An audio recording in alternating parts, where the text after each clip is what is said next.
नमस्कार दोस्तों, स्वागत है आप सभी का एजुकेशन पॉइंट के ऑफिशियल यूट्यूब चैनल में। पिछले 3-4 दिनों में जो भी परीक्षाएं हुई, जैसे जेबीटी टेट, शास्त्री टेट, उसमें हमें हिंदी भाषा के एक टॉपिक उच्चारण स्थान से 2 से 3 प्रश्न देखने को मिले। तो आज हम उसी विषय पर चर्चा करेंगे, देखेंगे कि स्वरों का उच्चारण कहाँ से होता है, व्यंजनों का उच्चारण कहाँ से किया जाता है, कुल उच्चारण स्थानों की संख्या कितनी है, ये सभी चीजें हम आज की कक्षा में डिस्कस करेंगे। चलिए बढ़ते हैं टॉपिक की तरफ। उच्चारण स्थानों को जानने से पहले उच्चारण स्थान होता क्या है ये समझेंगे। हिंदी वर्णमाला में वर्णों के उच्चारण के लिए मुख के जिस हिस्से का प्रयोग किया जाए वह उस वर्ण का उच्चारण स्थान कहलाता है। यानी जब भी हम किसी स्वर का उच्चारण कर रहे हैं, व्यंजन का उच्चारण कर रहे हैं, उसका उच्चारण करते समय मुख के किस हिस्से का प्रयोग हो रहा है वह उस वर्ण का उच्चारण स्थान कहलाता है। मूलतः इनकी संख्या 6 है, परंतु कुछ वर्णों का उच्चारण करने के लिए मुख के 2 हिस्सों का प्रयोग किया जाता है, इसलिए इनकी कुल संख्या कितनी है? 9। यानी जो कुल उच्चारण स्थान 9 रहेंगे और मुख्यतः अगर इनकी संख्या पूछी जाए तो ये हैं 6। देखते हैं मुख्य उच्चारण स्थानों में कौन कौन से उच्चारण स्थान आते हैं तथा अन्य, यानी ऐसे उच्चारण स्थान जो 2 उच्चारण स्थानों को मिलकर हो, वो कौन कौन से हैं। तो मुख्य उच्चारण स्थानों में सबसे पहला कंठ, फिर तालु, मूर्धा, दंत, ओष्ठ और नासिका। यानी ये जिस प्रकार से हमारे शरीर में व्यवस्थित है उसी सीक्वेंस में इनको लिखा जाता है। और अन्य उच्चारण स्थानों में कितने उच्चारण स्थान आते हैं? 3। पहला कंठ तालु, दूसरा कंठोष्ठ और तीसरा दंतोष्ठ। तो मुख्य उच्चारण स्थानों की अगर बात की जाए तो 6 और अन्य उच्चारण स्थानों की यदि बात की जाए तो 3। अब देखते हैं कि किन किन वर्णों का उच्चारण किस किस उच्चारण स्थान से किया जाता है। तो कितने वर्णों का? स्वरों में 11 स्वरों का तथा व्यंजनों में 33 व्यंजनों का उच्चारण हम देखते हैं। सबसे पहले बात करेंगे जो मुख्य उच्चारण स्थान है उसमें सबसे पहला कंठ। कंठ से उच्चारित किया जाता है क वर्ग, तालु से उच्चारित होता है च वर्ग, मूर्धा से उच्चारित किया जाता है ट वर्ग, दंत से त वर्ग और ओष्ठ से प वर्ग।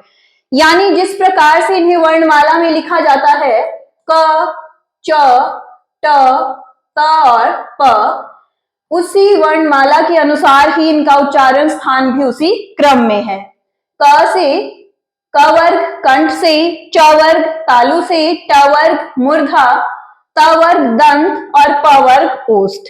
फिर जो छठा उच्चारण स्थान है नासिका, उससे उच्चारित किए जाते हैं पंचम वर्ण, यानी हर एक वर्ग का पांचवा अक्षर, ये उच्चारित किए जाते हैं नासिका से।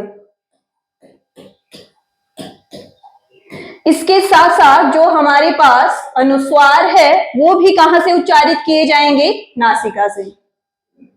ये तो बात थी क से लेकर म। अगले वर्ण हमारे पास आते हैं अंतस्थ, य, र, ल, व। तो जो अन्य उच्चारण स्थानों में 3 उच्चारण स्थान है कंठ तालु, कंठोष्ठ और दंतोष्ठ। वह एकमात्र ऐसा वर्ण है जो उच्चारित किया जाता है दंतोष्ठ से। बाकी कंठ को छोड़ दिया जाए, तालु से य का उच्चारण, मूर्धा से र का उच्चारण और दंत से ल का उच्चारण। इसके बाद बारी आती है ऊष्म व्यंजन श, श, स और ह। जिस प्रकार य, र, ल, व उच्चारित किया गया था सबसे जो आखिरी उच्चारण स्थान है दंतोष्ठ से, उसी प्रकार श, श, स, ह जो ऊष्म वर्ण है वो उच्चारित किया जाता है कंठ से, तथा य के साथ श, र के साथ श और ल के साथ उच्चारित होता है स। फिर इसके बाद आते हैं संयुक्त व्यंजन क्ष, त्र, श्र और य। श्र जो संयुक्त वर्ण है मिलकर बनता है क और श से। तो यहां पर क का उच्चारण स्थान कंठ, श का उच्चारण स्थान मूर्धा। तो आप देख सकते हैं कि उच्चारण स्थानों में बेशक ऐसे उच्चारण स्थान हैं जो दो को मिलकर बने हैं, पर क्ष जो वर्ण है मिलकर बना है क और श। तो कंठ और मूर्धा ऐसा कोई उच्चारण स्थान नहीं है जहां से ये वर्ण उच्चारित किए जाएं। तो ये जो संयुक्त व्यंजन है ये उच्चारण स्थानों की श्रेणी से बाहर हैं, ये उच्चारण स्थानों में नहीं आते हैं। ये बात थी व्यंजनों की। अब बात करेंगे स्वरों की। वर्णमाला में पहला और दूसरा यानी अ और आ उच्चारित किए जाते हैं कंठ से। ई और ई उच्चारित होते हैं तालु से। री उच्चारित किया जाता है मूर्धा से।